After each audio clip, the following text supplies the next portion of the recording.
Okay, YouTube, welcome to another episode of Typical Geeks. I'm Bruce Naylor, and we have with us Mr. Jack McLean, my co-host. We got a lot to get to, so I'm going to go ahead and bring him right up on the screen here. And hello, Jack. How you doing? Doing good. Doing good.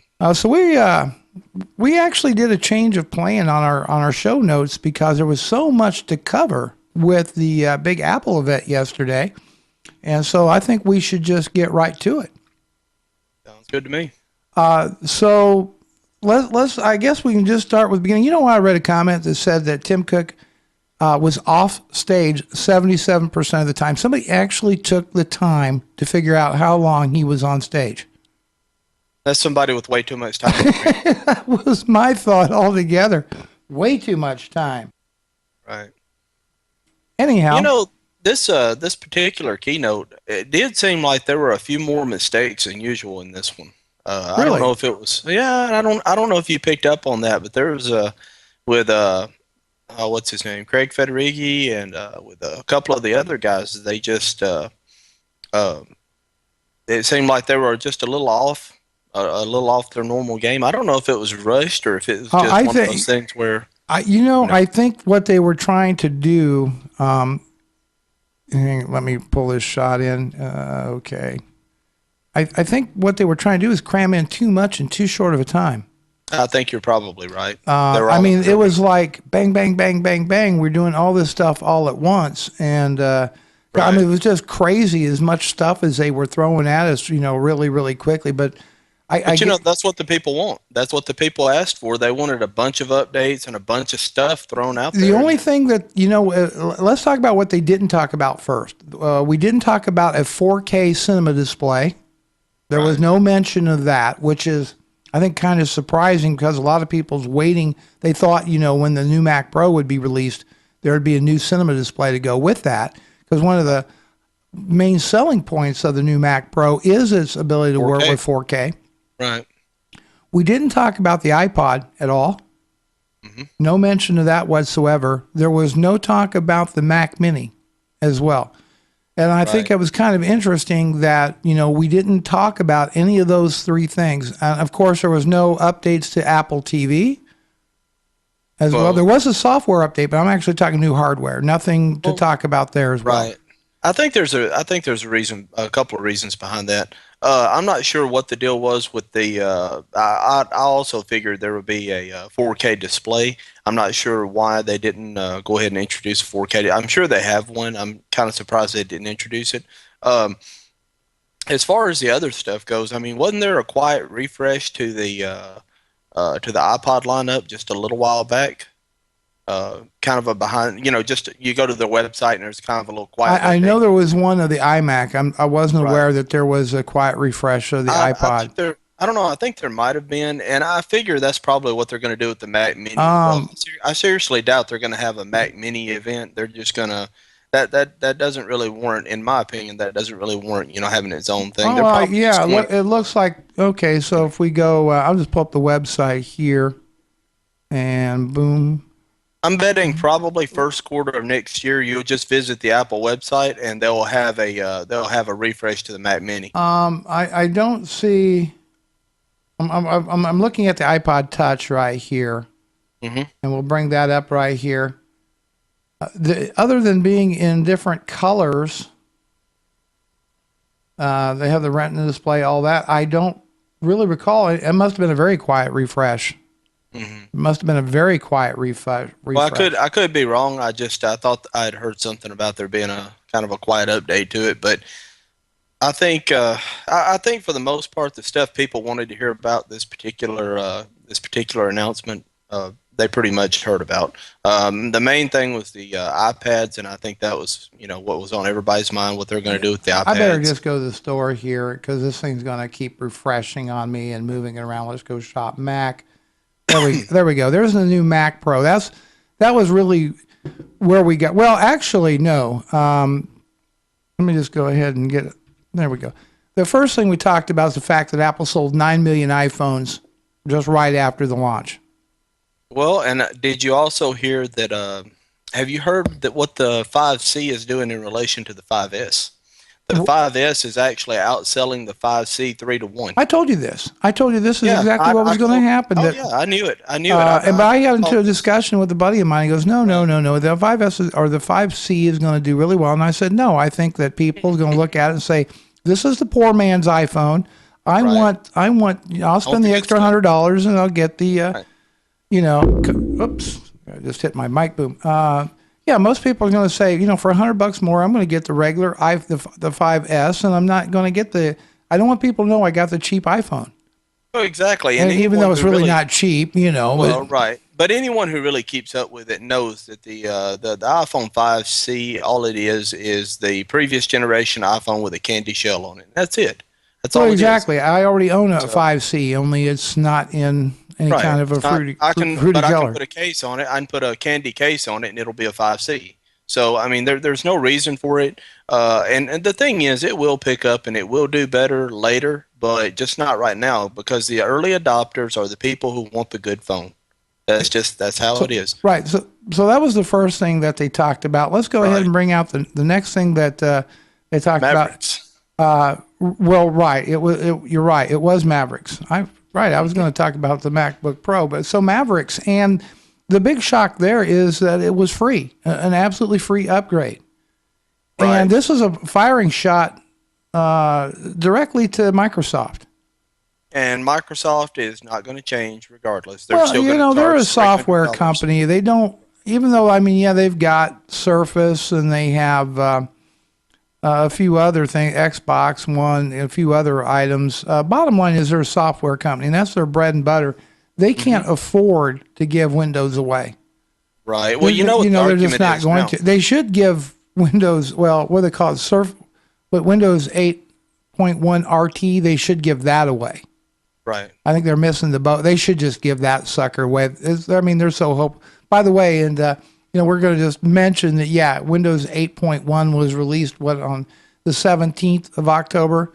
Mm-hmm. And apparently, if you owned a Surface tablet, it was getting bricked. Right. They were. I guess Microsoft. What's interesting that on the 17th, on the actual release date, what we were told was the 18th. Does anyone actually own one? What, a Surface? Yeah, somebody does. So, Chris Perillo owns one. Yeah, Perillo, as far as I know. Maybe he returned. No, he got the Pro, I think. But the thing with this Windows 8.1 on the launch day, which was supposed to be the 18th, there was actually a link right on Microsoft.com to upgrade to 8.1 on the 17th. But if you click the link, it took you to the Windows Store, and then there was nothing there about Windows 8.1. And they kind of got ahead of themselves. So what happened was there was some prerequisites that really needed to be pushed out and installed on your Windows 8 machine before the download, the change. Apparently the new version of the store, whatever, actually had to be downloaded and installed before you could upgrade to Windows 8.1. Now, I personally have not upgraded to Windows 8.1. I've got two machines running Windows 8 right now. But my new machine, Windows 7 64-bit, and it's just running. It's your best bet. As far as Windows updates go, there's going to be people to argue. When you tell them that Mavericks was free, there's going to be those out there that say, yeah, but it wasn't really an operating system upgrade. It was just a little incremental update. There's going to be those people, the naysayers. Apparently there was over 200 new features in Mavericks, and there's some obvious new things. iBooks, for instance, maps. They've changed the look of several things, and as you pointed out, it does seem a little snappier. I think both of us have upgraded to Mavericks, and I think it's going to seem a little snappier on older hardware, but I think that was the idea behind the new memory management, the way they're doing the memory management in it now. I think that was the idea, so it could run better on slower hardware. Well, now you have memory compression. Right. Which, like for somebody in my situation, is actually great. Mm-hmm. You're only running 4 gigs. I'm running 4 gigabytes of memory, so memory compression has already kicked in, so that's good. And the other thing is it improves battery life, including even on your older hardware a little bit. It's probably incremental. I don't know. I've not made any real world tests of it, but apparently they did a test on that, and they said it gives you about an extra hour of web surfing and about an extra hour and a half. Well, of video what they playback. said, to be precise, was if you have one of the new MacBook Airs, Right. you would get That it would give another you. hour. They didn't really. Well, so with your older hardware, I'm sure you're going to get extra battery I life. think so. Yeah. Well, the good news is, as long as it's not any worse than what it already is. Hey, I'm right. I'm pleased about that. Yeah, I think they should. But the have worked big that shock out. really behind Mavericks is that, Apple decided to give away, they were, what was it, $29 before Right. the upgrade to Lion, and then Mountain Lion was $29. Now it's just free. And I think that is incredible that they're doing that for people, because they, obviously there's new ways in Mavericks apparently for Apple to make some money. I mean, they're very determined to get everybody on Mavericks just as fast as they can. There's a reason why they want this to happen. Now, I'm not sure what that is, and I'm not putting out any conspiracy theories, but there's got to be a major reason they want everybody on this, like, right post haste. And I don't know exactly what that'd be. I'd have to really sit and think about it, but it may have something to do with, more with iTunes working with Mavericks, because that is a bread and butter thing for them. The App Store, the Music Store, all this stuff.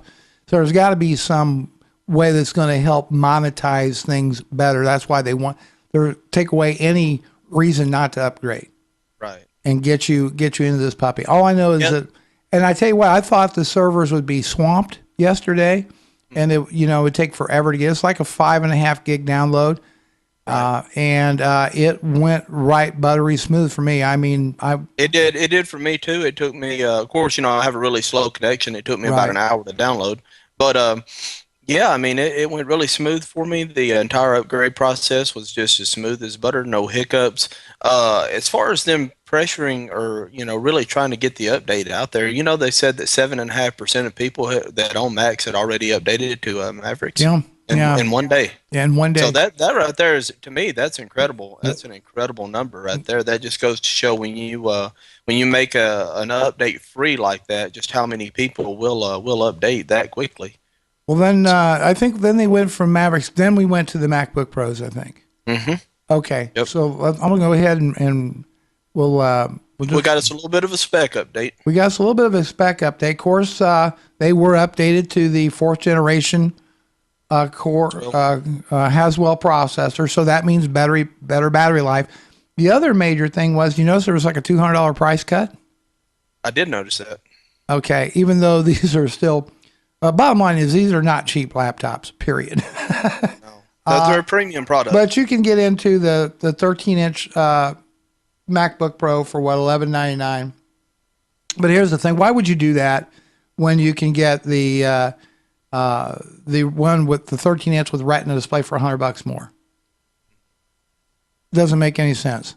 Right. So Well, I mean, it's $12.99, and that comes with a dual-core i5.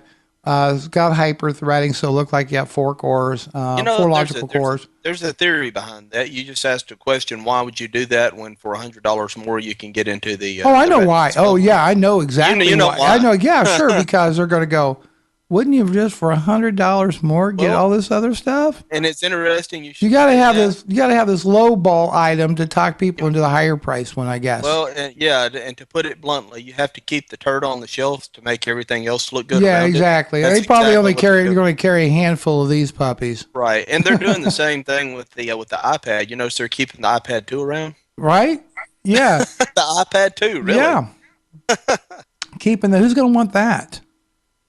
Exactly. You know You're gonna why? look at it- If you're ordering new, I just sold my iPad 2. Okay. Oh, did you? Yeah, I sold it for $250, and I felt that was a fair price. And certainly, if you were going to go buy a new iPad 2 for what is that, $399? Oh, no, I thought it was 300, $299. Was it $299? Well, we'll check on It's that. $299. $299. Yeah. So, But still, $300, and by the time you pay shipping, yeah, and it's everything, crazy. you're about Yeah, $350 yeah. bucks, so. Anyhow, back to the Mac Pro. So we have it was up the 13-inch and the 15-inch were updated. Dropped the price by $200 for the Retina display models. Put in the Haswell processors. Standard memory is 8 gigabytes, which is not user upgradable across the board. It is what it is. So make sure if you're going to order a MacBook Pro, you give yourself some headroom. So, I'm just going to kind of look at one. I would not personally be interested in a 13-inch MacBook Pro. That's just me. That might suit your mileage may vary. Standard disclaimer. I wouldn't mind having one. I don't think. Let's see. We're looking at what are we looking at here? We're looking at $600 more jump when you go from the 15-inch with the 2 gigahertz Core i7 to the 2.3 gigahertz quad core. But you also pick up. This is kind of interesting. You pick up discrete graphics with the 2599 model, getting the GeForce GT 750M.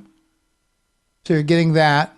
Let's take a look here. What else? So this would probably be the model, that I would probably look at because I like having discrete graphics. Although I think you get the Iris Pro graphics in the 2 gigahertz model.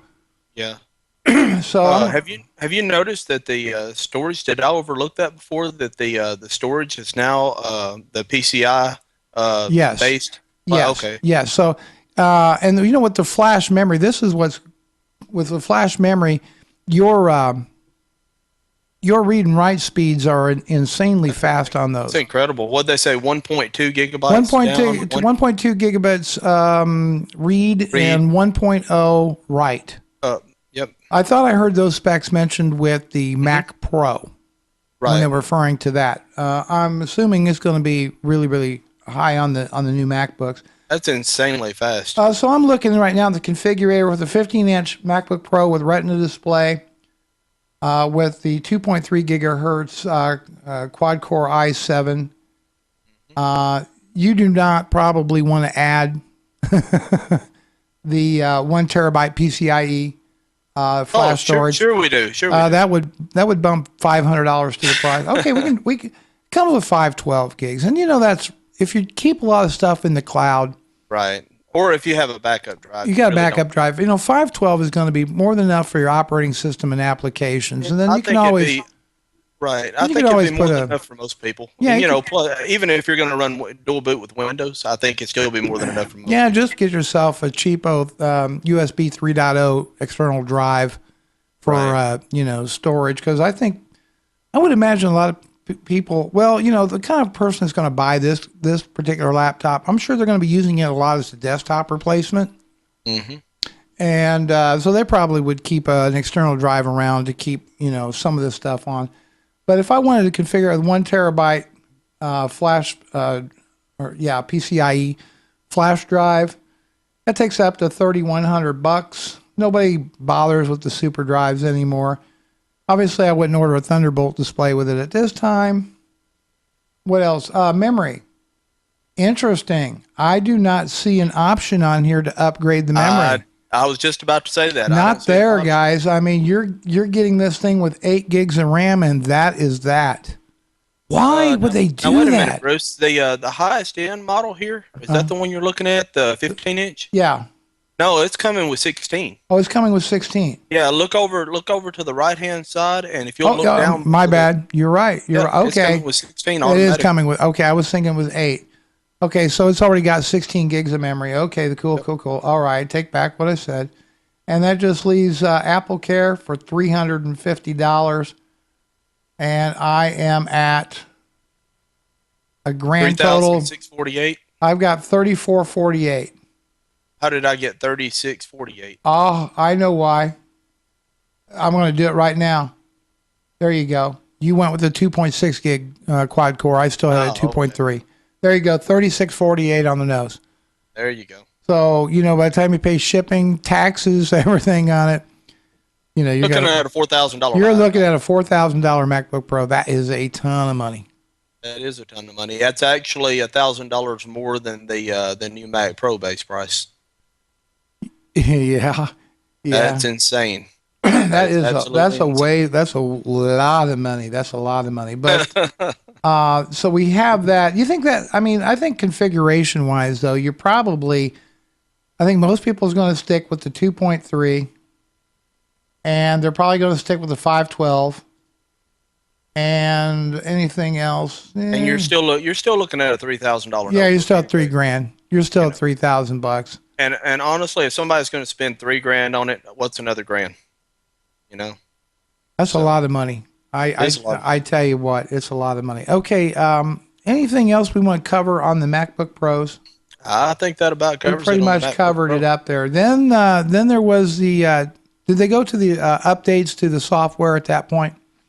Right. We got an update to iWork and the Mm. iLife suite. A really long overdue update. These products haven't been updated since 2009. Right. Well, So, they've had updates to them to make them work with well, yeah, but iOS they and haven't had new iCloud and all versions that, since '09. but not new versions. Now, I have not, other than I got just Keynote updated. I haven't even had a chance to crack that open. Oh, I did. And by the way, GarageBand is totally free. Yeah, I downloaded it on my iPad about 15 Totally minutes ago. free, and it is looks to me more convoluted than what it used to be. Though they did do away with some of the kind of the animations and everything. There actually was when you could create a new podcast project right off from the kind of when the opening They sequence of it, and they did away with that. Right, they've trimmed out most of the skeuomorphism. Some of it, I mean, because it is instruments you're looking at. I mean, some of it you got to keep. You can't have, No, you know, I get that, but right.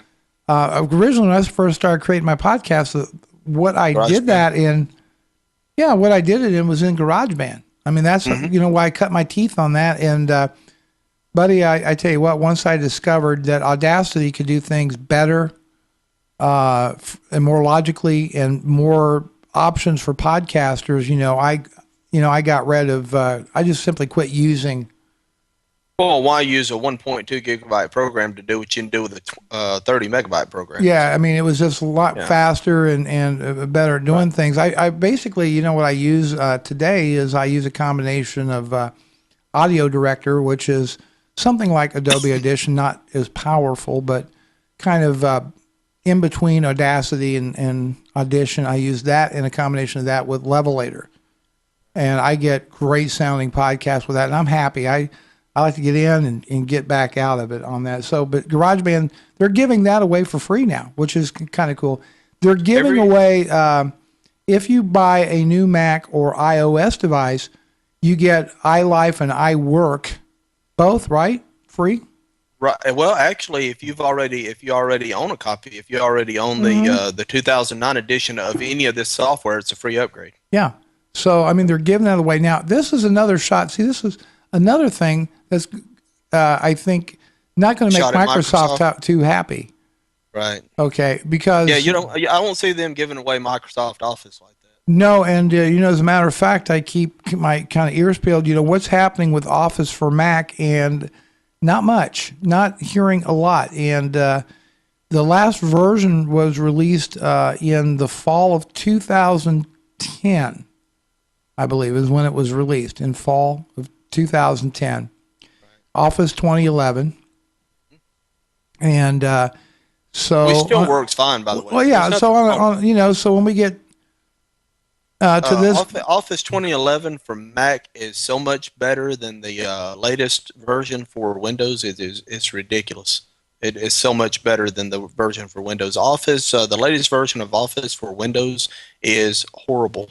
I wouldn't recommend it for. Yeah, I've actually I wouldn't got wish it. I got it as part of my Office 365 subscription, Oh and I man, got to tell you, I wasn't a, I I wouldn't wasn't. wish it on my worst enemy. I really wouldn't. I'm not a big Outlook fan at all. I think most people know that. I've said it before. I think it's over bloated and horrible, and it's even more horrible than it was before. And now it's all metrofied.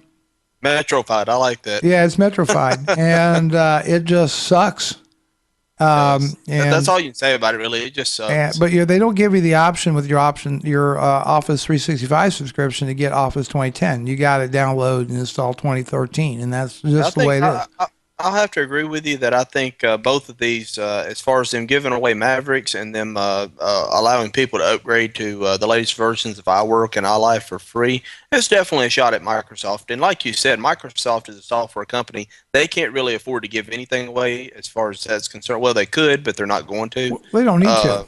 they don't need to, exactly. Yeah. People are stuck, and they know that, but I do think that's going to be an even more compelling reason for some people to make the switch over to the Mac side of things. Well, Yeah, I don't see like iWork being any kind of a serious competitor to Office for Mac. I think it depends on what you're doing. I really do, because you can do a lot with iWork, and you can do a lot with what the Mac comes with. You can do a lot that you would have to pay some serious money for on the PC side of things. Well, So yeah, no, I get that. I get that, but I'm just talking on like again on iWork versus Microsoft Office for no, a Mac. direct comparison iWork versus No, Microsoft I Office. mean, Like I said, it depends on what you're doing, but no, if you're like talking about Excel, if you're doing spreadsheets, no, yeah, you get. you're I not going gave to up be able. the. Yeah, I gave up Right. real quick on page or numbers, and Numbers, right? And you're never going to get that. I mean, you're never no, on the no, Mac side. no. So I think obviously Microsoft's going to continue developing Office for Mac. I suspect we'll see some type of preview next spring, I and suspect, right? yeah, yeah, and probably a beta during the summer, and then I would think a launch probably around about October of next year is when Office for Mac 2014 will be released. And I sure hope they clean up Outlook for Mac because it's just an abortion. In fact, I use the Apple apps, calendar, contacts, mail, because they work fine with Exchange for me. Right. That's what I use is Microsoft Exchange. Anyhow, Next iLife. up, Let's talk a little bit about iLife. So that's well, yeah. Go ahead. the only one that two that I had iPhoto and I had iMovie. And I don't even use iPhoto. I really don't. When I'm importing my pictures, I do the what is it? Just the uh, import Yeah, your camera. application. Yeah, Yeah, the right. camera import Yeah, application. I yeah. just use that. I never use iPhoto at all. The interface has changed. That's about all I can tell you. Now, as far as iMovie, the interface has changed drastically. It's not. It doesn't even look like the same application anymore. There is no skeuomorphism whatsoever at all. Everything is completely flat. Looks like it's drawn on a black poster board, basically. Yeah, And yeah. I don't know about the new features yet. I've been reading a little bit about some of the new animations, new features. Honestly, though, I mean, iMovie for 90% of the people out there that are ever going to be doing YouTube videos or any type of video editing, iMovie is 10 times more powerful than they're ever going to use for 90% of the population out there. And for everybody else, there's always Final Cut or, some Adobe product. But, iMovie they've completely changed everything as far as the look of it goes. I'll have to tell you about the functionality at some other point as soon as I can play with it a little bit. Well, I think when you get into video editing, basically people I think fall into three different groups. The majority of which are going to be, home users just want to make a fun little video for their friends and family. Right. That's the majority. Majority, yep. Then there's going to be a much smaller little group that are really into editing video. They really like it. They want to learn the ins and outs. They want to do transitions, effects, titles, and all this cool. That's your power user. That's your power user. Okay, so there's got to be an app for that. We'll call them the semi-pro. Maybe they even do some wedding videography or that kind of thing. Right. That's going to be maybe your Final Cut Express or maybe they're using like Adobe Premiere Elements, or they're using like in my case I use Cyberlink Power Director. Right. So much beefier edit with a lot of pro features in it.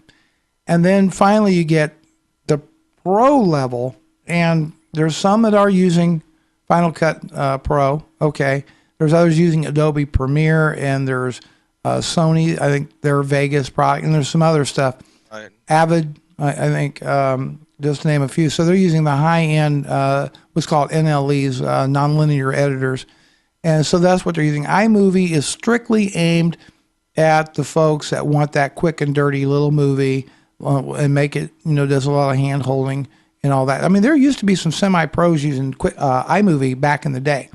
Right. When iMovie, remember the transition, the old iMovie, which had, plugins, and it was, I think iMovie HD is what it was called. Right. There's people doing some pro quality work with that thing, and I think Apple said, yeah, we're going to have to do something about iMovie because it's getting too powerful But I mean, for honestly, consumer when, app. when it I don't know. comes down to it, if you buy a system and it comes with the iLife suite, like you said, for the majority of the people, that's going to be more than they'll ever use. It's just a nice little application. Honestly, if I was going to set someone new down in front of two different systems, one was a Windows machine and it came with Windows Movie Maker versus iMovie. I Mhm. mean, really, is there a comparison there? It's two Right, completely different animals right there. right. Good luck on the Windows Movie But Maker side. I think again, Apple changes the game. They changed the game by turning around and saying, "Okay, we're going to make these free. These Right, upgrades are free, right, and and they if you make get it a new really Mac, easy. it says iWork and iLife for free. Because before, when you bought a new Mac, you got iLife for free, Right. came with your new Mac, but not iWork. It was $99, I believe. Yeah, about 99. Yeah, like 99 or whatever it was. Yeah, and you could buy iWork piecemeal. I think they're around $20 each. Yeah, something like that. Okay, your audio's kind of bugging out on me a little bit there, Jack. How's that? Oh, Better? just perfect. Sorry. We got to make sure we get everything you got to say, man. Right? Yeah, I was getting a little too comfortable. You're getting a little comfy back there. So what we got next? The What? Mac Pro. So now we got the Mac Pro, and I'm gonna pull this up here, and we're gonna pull this up on the screen. Okay, here's the thing. I've been predicting an entry price of $29.99. And Nailed it. And I nailed it. I guessed it right on the nose. I had people say, no. What if they actually came in lower than the $24.99 that the old generation? I go, no way. Well, They're see, gonna be able to I give was you. predicting 26, so you got me on that one. So you got the Xeon E5 processor, which is going to start off as this is the entry level machine. Is really a potent little beast. You're talking a quad core Xeon E5. It's going to come with 12 gigabytes of ECC memory, right? That's ECC, which is error correcting memory, Right. which is that's 1866 server class RAM is what it is. Right. 2 gigs of video RAM, and you got dual FirePro video boards on board, 2 of them, 256 gig PCI based flash storage, which is not, I mean, that ain't even going to be enough. Right. Not even close. Not even, by the way, user accessible. They said that was user accessible. It means you'll be able to upgrade that apparently. You were talking about the 256 gig that it's going to come with. I was talking to a friend of mine from YouTube a while back, and he does a lot of high-end video editing. And he said some of his files, just his video files, can be almost 100 gigs in size. Oh yeah, absolutely. And can you imagine trying to work with a 100 gig file in a 256 gig drive? Well, but see, they're marketing this machine because the FirePro cards are not gaming cards. I'm not saying you can't do video gaming with them, but that's not their bag. That's not what they're designed for, right? Okay, my Radeon 7950 would probably in video gaming blow away to a degree anyway the FirePro card. These are going to be for more CAD CAM engineering, working with video, that kind of thing. That's what, I think what Apple's saying spot on this is, we're going to sell a lot of these to Hollywood. Right. As this is not a machine for enthusiasts. Right. It's really not. But, I mean, that being said, they're going to want a whole lot more flash storage. So you figure they're probably going to want to order this with the terabyte flash storage option. Yeah, and that's going to add another, $500 or more to the price, maybe $750. I don't know what they're going to charge for. I don't know anybody that's going to try to get by with 12 gigs of memory either. No, if you're doing no, high-end, if you're doing high-end video, if you're working with Final Cut Pro and you're doing really high-end video editing, the minimum I can see is going to be 32 gigs minimum. Yeah, no, I know. I know when I put my memory for my new computer in. I ordered 32 gigs of RAM, and people are going like, "Why do you need so much memory? You're for gaming. You can get by fine with 8 gigs." And I'm going, because I'm going to be doing more with than playing video games on this thing. Exactly. You know, I mean, I was going to have some virtual machines running. It's going to be doing video editing. And that's the whole thing behind this pro level machine is you're going to have two things pretty much going on this machine. You're going to have multiple virtual machines, and you're going to have high-end video editors probably running simultaneously. You're going to have many things running at the same time, and you're going to be crunching some video that would just completely melt down most of your high-end gaming machines. Yeah, I'm going to pull this up on the site. So your entry-level machines are either going to come for $29.99 with a quad-core Xeon E5, right? Or is going to come with a 6-core Xeon E5. The 6-core with 12 megabyte L3 cache turbo boost. So it's going to look like it's got 12 logical cores to it. It's going to be configurable with 3 gigahertz, 3 gigahertz 8-core processor. Let's see what else we got going on there. So plenty of processing power. I don't think that's an issue. The $3,000 model comes with 12 gigs of RAM, which is 4 gigabyte DDR3 EEC memory. The $4,000 model comes with 16. These can support up to 64 gigs, both of them. Graphics, both of them are the FirePro. One of them is the dual FirePro D300. The other one is the D500. 3 gig of DDR each. 5 VRAM on each, and then on the $3,000 model, it's got 2 gigs, so that's 4 gigs combined. Well, I mean, let's face it though. I mean, you're seeing 29. Well, here's the Achilles heel. Okay, can I get just to the Achilles heel of this thing? Go ahead. And I'm probably going to have people scream at me, and that's fine. Here's the Achilles heel to this machine, Thunderbolt. This is the Achilles heel to this machine. Let's face it. Thunderbolt has not taken off in any meaningful way, nor do I predict it will take off in any meaningful way. It is Apple's equivalent of FireWire. Yeah, there'll be some makers out there, but FireWire never really took off, ever, outside the Apple world. How many new manufacturers of PCs out there ever actually put a brand new FireWire port on there? Oh, you can get them. I've got a FireWire card for PC sitting back here new in the box, but frankly, there wasn't that much stuff out there that supported FireWire. Now, Sony's video cameras had their what they called the IEE triple link, which was FireWire. But for them, and I'm just saying with Thunderbolt, it's the same thing. Look, USB 3 is going to be way more adopted, and they're already talking about a new version of USB. This is the Achilles heel of this machine. Look, I don't know how many people. And by the way, there's a Facebook page you can go to called We Want a New Mac Pro. Look at that. Look at the number of people that actually currently own Mac Pros, who they are, what they do with them, and they're all going to tell you the same thing over and over and over again. I want the internal storage. I've got this many drives in a RAID. I've got these many video boards. I've got all this.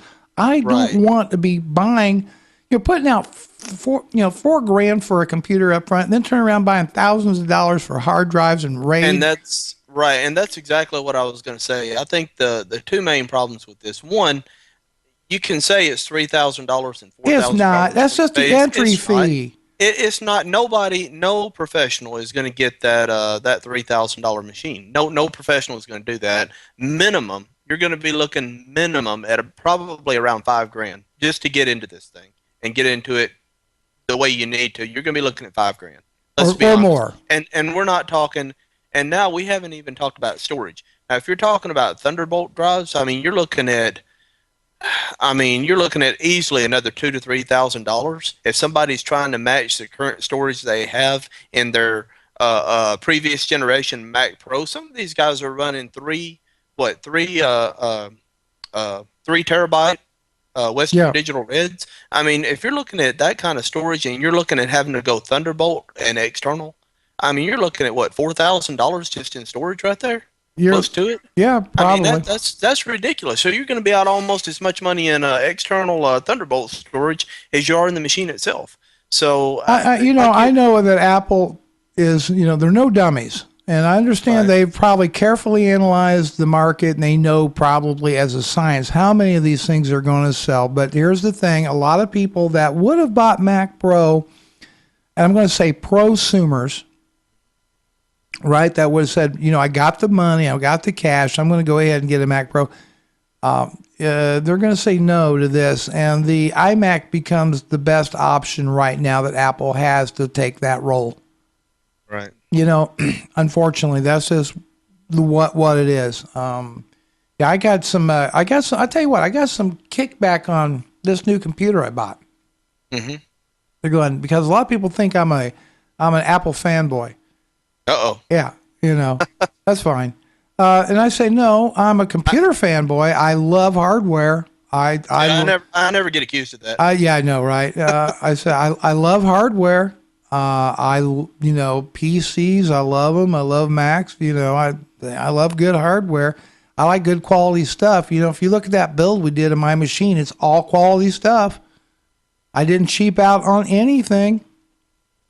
And I'll spend the money. Why? Because this machine will make me money. I let what I'm doing with the computer dictate to what I end up with. I don't say, okay, I'm going to no matter blindly buy Mac because I'm just a Mac fan. And that's the thing that I've tried to explain that to people before. That's the thing that separates the fanboy from the person who is just an enthusiast. Yeah. I'm a technology enthusiast. I enjoy quality products, and I don't really care who makes that product. It just happens to work out that Apple makes a lot of high quality products. That's why you see me having so many Apple products, because they make good quality stuff. But that doesn't mean if they come out with a piece of garbage and put an Apple sticker on it. I will say, is Windows 7 as elegant as OS 10? Not in my mind.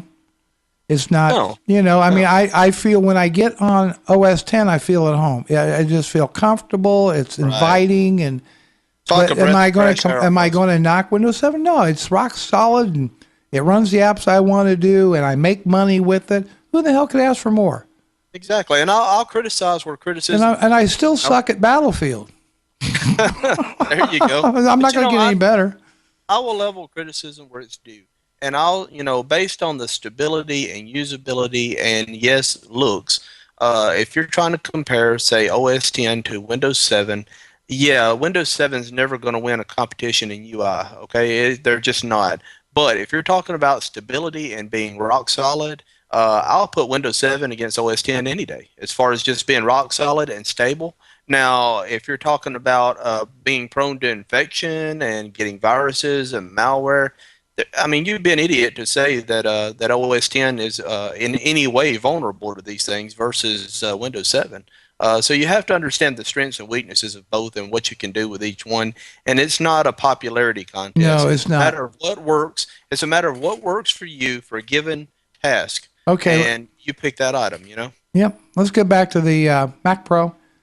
Display to Sport, connect up to 3 4K displays. Not right now. They currently do not offer. Which we don't offer. No. Storage, 256 gig of PCI flash storage. That comes in either the $3,000 or $4,000 model, by the way. Which nobody's going to buy. Right, nobody's going to buy. We know that it's only 10 inches tall. We know that it looks like a little black trash can. I don't think we have to go. Of course, they did make a nice little video of how they manufactured the case. Really spiffy. Connectors, 4 USB 3 ports, 6, which are going to be more important, I think, to a lot of people than these 6 Thunderbolt ports. Just my opinion. 1 HDMI Ultra HD port, dual gigabit Ethernet ports. I don't know too many people that actually use both Ethernet ports. I've never used both on my Mac Pro. Either or. That is the new, whatever you want to call this thing. Okay, so I'm going to make a prediction right now. You ready? Uh-oh. This is going to probably get me in trouble. Uh-oh. Okay, here's my prediction. The Mac Pro will be commercially a failure. I predict that within 18 months to 2 years, Apple will pretty much, you won't ever see a new Mac Pro. I guarantee it. I'm going on a limb. This thing will be an abomination, will not fly, will sell in very small numbers, will be unprofitable, and Apple will discontinue. This is it. What you see right here is the last one coming down the line. So you're predicting this is going to be a cube. I'm predicting it is exactly what it is. Now, let me say that maybe, let me just say, I know, yeah, this is definitely going to be a commercial failure. Apple could, I guess, recover and have another do-over. I don't think they will. The thing is, I can't disagree with you. I don't know where Apple, I agree with you that the Mac Pro in its current form is going to be a failure. There's no doubt. It's not going to be. I don't know where Apple is going to go from there. If they're gonna just drop the Pro line altogether, or if they're going to come out with something as a replacement for it, kind of as an apologetic replacement. I don't know what direction they'll go from there, but I do agree with you that it's going to be a failure. This thing will be a financial drain on Apple. It will be unprofitable. Well, it's already going to be a financial drain on Apple. It's made in America. No, that's crazy. It already is. Now, see, I'll argue with you on that point. I don't mind spending a few bucks more for something being American made. I don't either, but that's not why people are going to do it. But we'll talk about that some other time. That's a whole different show right there. That's a whole different show. I'm very much buying pro-American, but I am too. Okay, but that's not the reason why. Number one, you made a statement earlier, said it was kind of amazing they were able to give you this much hardware for that price coming out the gate. And there was a lot of speculation that the entry level would be $4,000 as opposed to $3,000. Right. And, well, if you take it part for part, and you spec it out. Yeah, and that's what they did, and you've seen about $4,000. But Apple's got some major league negotiating power there. Oh yeah, so they were able to get these prices down. But why do you think they can get an Intel? But the Achilles. But see, the thing is, what the Achilles is not even the looks of this thing is the Achilles heel. It's the internal upgrade. It is the upgradability of it and its heavy reliance on Thunderbolt, which is a standard that is going to go absolutely nowhere except for a small number of people in the Apple community. You do not see how many PC motherboards can you go out there and buy today with Thunderbolt? 4. 4? 4 that I can name off the top of my head. Okay, not very many. My new Gigabyte motherboard's got 10, comes with 10 USB 3 ports on it. Not one Thunderbolt port. Not one Thunderbolt port. Nor did I care. See, they're doing Nor did it wrong. I care. See, Apple will tell you they're doing it wrong.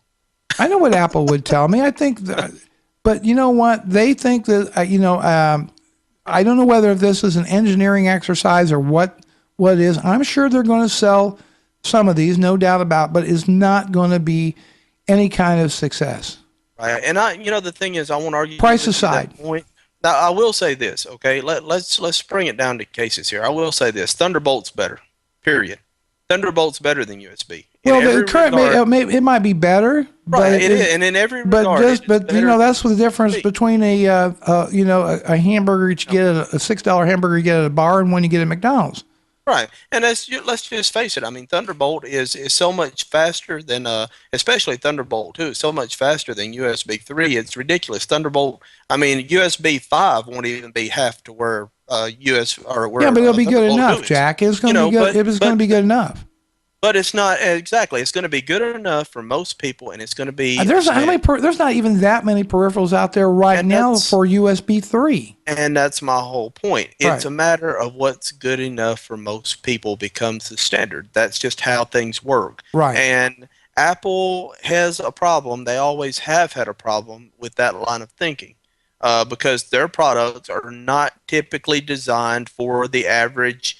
It's good enough. That's never been the way they looked at their products. Well, it's good enough, so that's what we're going to go with. They've always, what's the best thing we can do, as far as this goes, and that's what they put out there. But they've never been one to say, no, it's good enough for the majority of the people, so that's what we're going to do. We got and they just throw it out there. That's a Samsung mentality. Let's be honest here. We better move.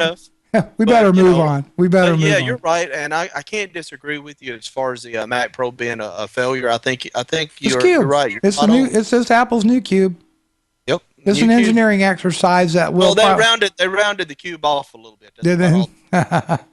All right, let's move along to the star of the show, Star of the show. The iPad Air, So right? what? Wait, was the star of the show the iPad Air or the iPad Mini with Retina? I think it's the iPad Air. I do too. I think all things Although being I think, equal, although I think they're going to sell more of the iPad Mini with Retina than they are the iPad Airs. you know what? A buddy of mine keeps trying to convince me that's what I want. It's an iPad Mini versus the Hmm iPad Air, and I keep telling him, look, you use your iPad differently than I do. Right. I tell you what, though, most people that I've talked with who have laid, that don't currently own one, that have laid hands on the right now the current generation iPad 4 versus the iPad Mini, all of them want the Mini. I haven't seen one Yeah, yet. I guess I'm the odd duck out there because of the I way am I'd use too. it. Right. Well, I am too. And I mean, for me personally, it could just be my age. I don't know. But, when I'm bringing up a web page, I like that 10 inches Well, of. see, everybody assumes that I'm holding my iPad to use it, and I don't. Mhm. I don't. I don't sit there and hold it like this. No, I don't either. I I prop it have up mine on on. something, and Right. Right. like at Well, I night. have one of these. I have these little folio cases that Yeah. fold Okay. over, Yeah. and So I'm not sitting there holding it. Number one, I use mine probably just exactly like you, media consumption device. I read books and stuff on it. I prop it up Yep, on a pillow at night right in front of me, and I take my yep, glasses off and I read my iPad, and I'm very happy with that. That's yep. why they give you a choice. That's Mhm. why Apple says, okay, you can get the iPad Air or a Mini, whatever Well, works best for you.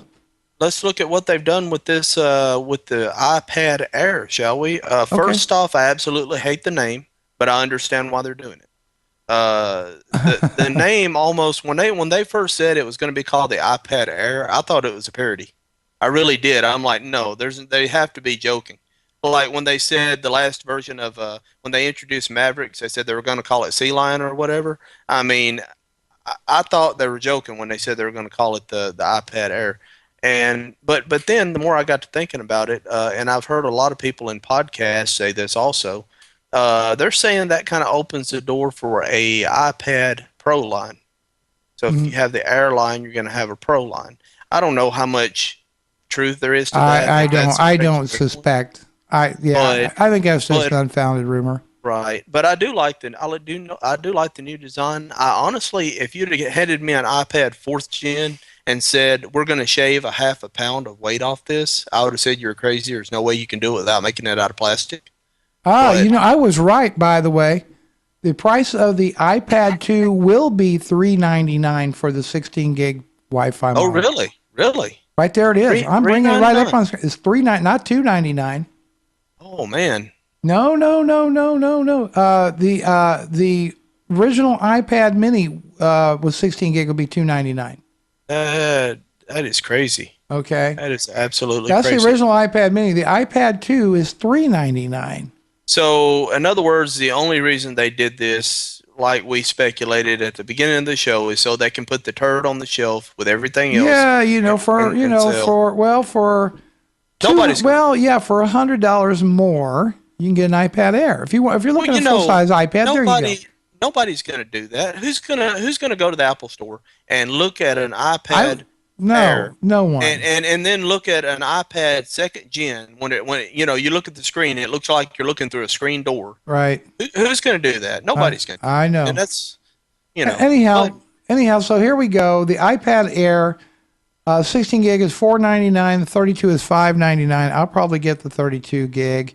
Available in silver, white, gray, like a gray color, and black. Four different base color gray. options. Yeah, base gray as they call it. It's great. The one I'm looking at is $599. I probably won't get another 16 gig model. I might, but I'm still thinking, leaning towards that. That's I get the Wi-Fi 32. only. I don't have any needs for cellular data on that because then your price jumps up to $729 Wow. if you get Wi-Fi and 32 gigs on that. Okay, the other option is the iPad Mini with Retina display. 32 gig with Wi-Fi is $499, and then also $629 with 32 gigs Wi-Fi and cellular, which is, let me take a look here, which is actually $100 less, which makes sense. It's just $100 difference right there. And then you can still get the original Wi-Fi. What they did is they made them a little bit thinner. The iPad Air is a little thinner.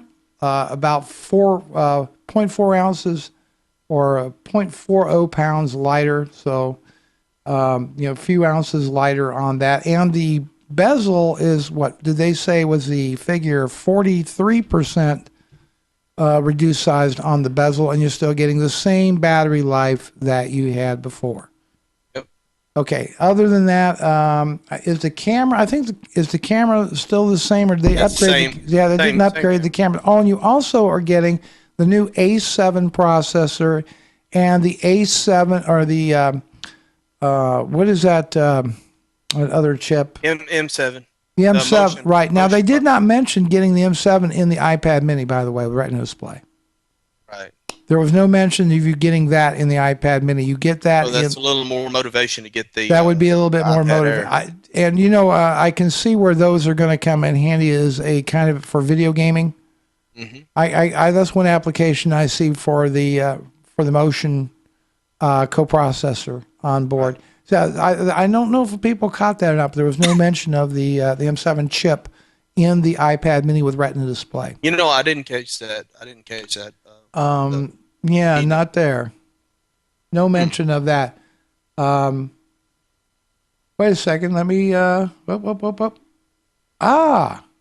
Again, I think I've seen something about it. There we go. Nope, A7 with 64-bit and M7 motion coprocessor. In the mini? Yeah, but they didn't mention that on the live event. There was I did not hear any mention of it, but as I scrolled down here, just happened to catch that. So and like you said, it could have just been one of those things that got rushed. Maybe it was. See, we do this thing, and there you learn something new. I don't mind admitting I make mistakes. I don't know everything, so it shows, right? Yeah, it shows. Okay, so I guess for me, the choice is: do I take my $499 and get the 32 gig mini with Retina, or do I go with the full size? Go the iPad Air, I think, is available the 1st of November. The iPad mini is going to be later on in November. It won't be ready. You know what? I think they're predicting a bigger rush on the iPad mini with Retina than they are the iPad Air. And that's what I said. Yeah. I think it's going to outsell it probably 3 or 4 to 1. Yeah, probably. The thing is, and I've been saying this ever since the iPad mini came out, if they could make the iPad mini make phone calls, they'd put Samsung out of business. Who knows? That may be an option. I guarantee it. If they put a phone inside that iPad mini and they made one in gold, they would actually, I think they'd put Samsung out of business overnight. Just like that. Well, very good. All right, and that pretty much concluded the event, and we're also running out of time for this edition of Typical Geeks. Well, we just talk about a couple friends talking about cool geeky stuff. That's what we like to do.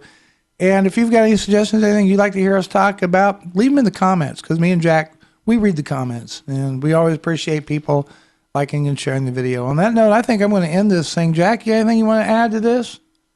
I got nothing other than within the next week, I'm going to try to turn out a review of Mavericks and a couple of the applications. There you go. All right. Sounds great. Well, folks, thanks a lot for watching, and we'll speak to you later. Take care, everybody.